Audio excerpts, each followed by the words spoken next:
Now we can do the waistband, and I've already prepared my interfacing and I just need to iron that on. So we're going to pop on over to the ironing board and quickly iron it on.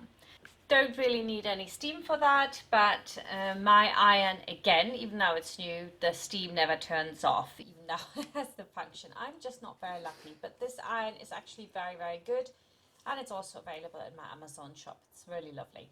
Anyway, you iron it on and then you fold over your waistband, give it lots of steam, and make sure that your interfacing doesn't want to come off anymore, and if it doesn't, then you can carry on with your waistband.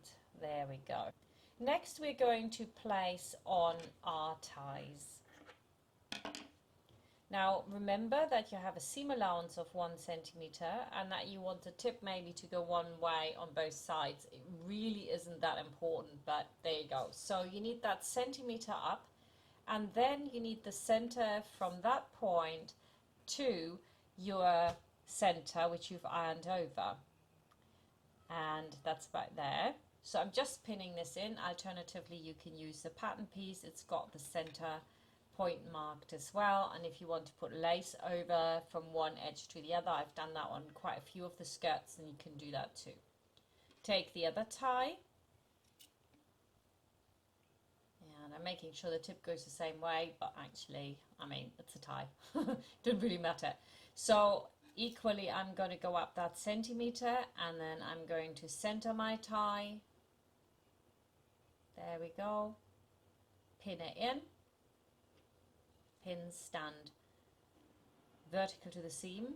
Check that they're both the same width, start in the same place, end in the same place, and they do, so that's good. Now I can take the other part of my waistband, the back part, and place it with the right sides facing on top of each other. And I do the same on the other side, and then we can sew it together. This will create a whole complete circle, of course, which is your waistband that goes all the way around. 1 centimeter seam allowance,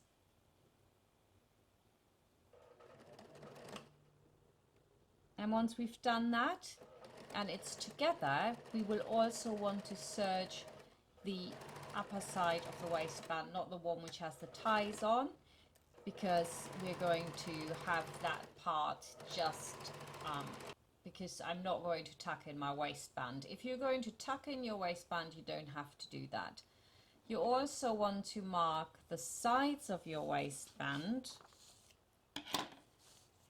and the center front, because obviously you don't have a side seam, so that's really important. And there we go. I'm going to mark that all up, and then I'm going to do the same on the skirt. Now you want to make sure that where it stretches most, that's the bit of your skirt that is in the center front, and it's where the sound is the sharpest, really. That's where you have the side seam,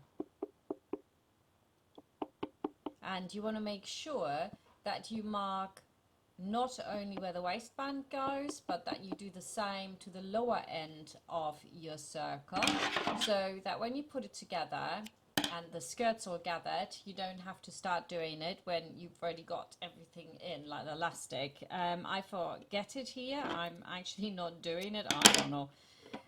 So make sure that you also mark the outer edge of your lovely yoke. There we go, and that's the right point for the center, and I've just marked that with a pen so I don't get confused. Now I can put the yoke to the waistband with the right sides facing, and the inner circumference of my circle is exactly the same as the waistband, so it's really easy to put on. It's very flat. What you don't want to do is to sew or pin it from the circle side. You want to pin from the waistband side. That's way easier.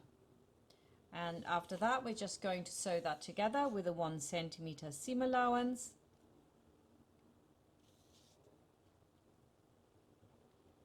There you go, that's the last one. Off we go. It's really simple. Don't need any more pins there, really. you know, just do it on the sewing machine. Don't waste your time. There we are, lovely all the way around. 1 centimeter seam allowance, make sure it's nice and flat underneath it. The seam needs to go towards the front because the ties are facing the back. Normally you iron everything towards the back, but this time you want to iron it towards the front.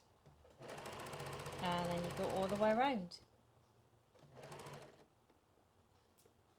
There we go. Keep it nice and steady, line up the edge of the fabric. You could even do foot width if that's easier for you. Really, it's again not a big deal if you did it foot width. All it's going to do is take off 2 millimeters of the seam. It really doesn't matter. Now we want to iron that seam into the waistband.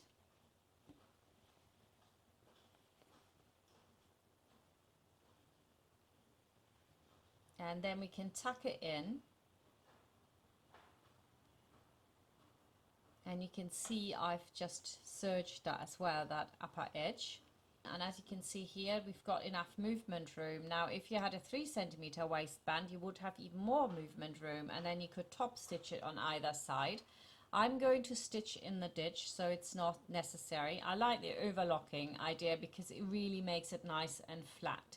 So what I'm going to do here is pin it so just the overlocking stands over the seam. So it's actually quite a small seam allowance, so to speak, and not using the full centimeters. So when you pin this, you want to pin it quite a lot, to be honest, so it doesn't slip out. I'm going to iron it into the waistband first. But before we do, we're going to iron our seam into the waistband first so that it's really easy to pin it and it sits nicely. Ironing is half sewing, they used to say when I was training as an apprentice. And now I can turn down my waistband, and I want just the overlocking to stand over the seam.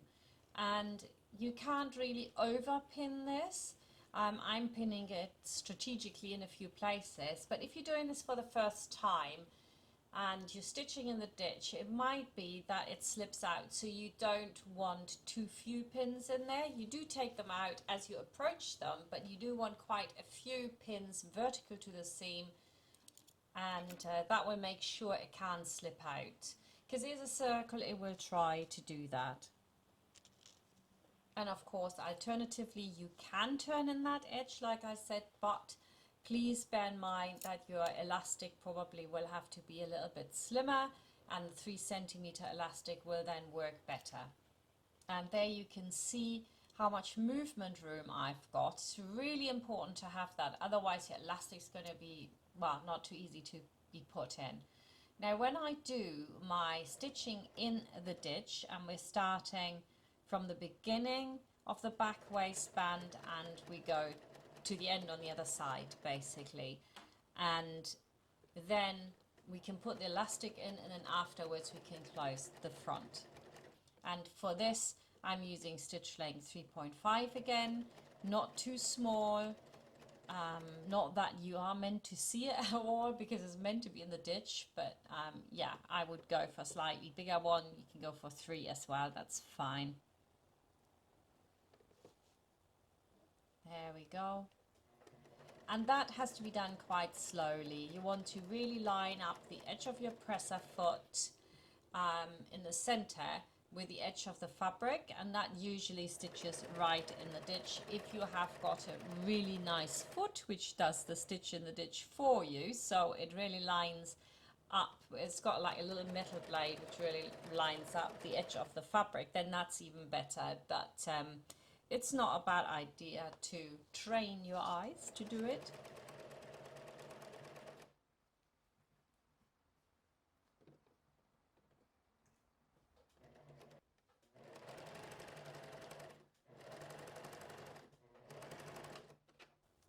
There we are, lovely. You cannot really see that. I think it's quite a nice method, although the top stitching is also lovely. So both is good, but if you do top stitching all around your waistband, you need a slimmer elastic. You can cut it down a little bit more.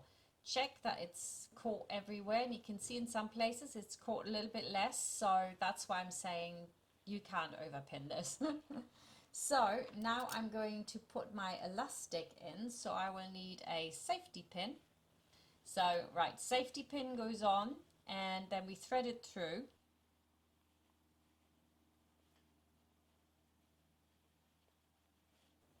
You want to pull the elastic through until it aligns with the seam allowance, so it stands out about 1 centimetre, and then we're going to secure that with a vertical pin so it can't go anywhere.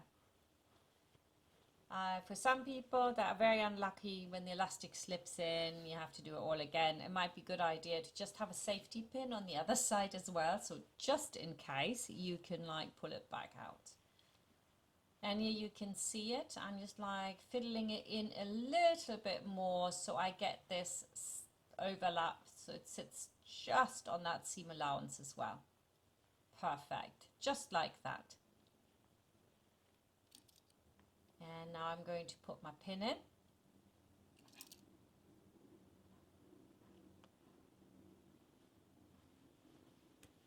Beautiful. And I can pull it through more. And then after I've done that, before you stitch it in, if you're making it for your kid, which is at home, I would really try it on. You know, don't just finish it and think, oh, well, that'll be okay. Because sometimes you need a little bit more elastic, sometimes you need a little bit less elastic, more likely less elastic. So here I'm going to let it go back in to how it should be. And then I'm going to measure, because I'm sending this to Virginia, where Ella lives, who takes some of the really beautiful photographs for us. And so I want to make sure it fits. So I'm going to measure this, and I'm going by her waist. Her waist is 58 centimeters. And really you want ideally to be a little bit slimmer than the waist, so that the elastic has a little bit of stretch in it. Not too much, just a little bit. So at this point I'm going to measure whether that's right and go just from one side to the other and then times to it. So in my case it comes to exactly her waist, which is 58. And I'm thinking, well, it should be like a little bit tighter than that. So I'm pulling out the elastic a bit, but I'm not cutting it, because Mum might like it a little bit looser, and there is no problem going back into this and releasing it, because we only got that one stitching line. There really is no problem at all. I'm just securing it as well, checking my width. Yep, that looks like it's going to be a great fit. And now we're going to top stitch from the edge of the waistband down, across and back up, securing the elastic and the waistband in one go. So you want to go down in the ditch. So if you did it in the ditch, continue doing it in the ditch. Needle down, turn the fabric so that you can go along the seam here, and then I can move out pins as I get there. But I don't even have pins in there now. I mean, I'm just like feeling it. But if you do it for the first time, you might want to have a pin in there or two so that it can't move.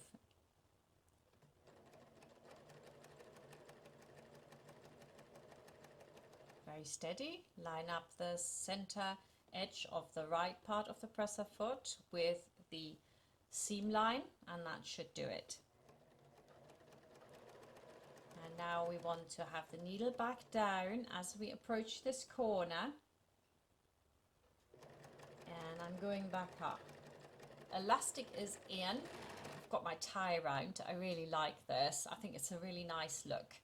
Beautiful. Next we're going to work our skirt, and I see you in the next chapter. Bye for now.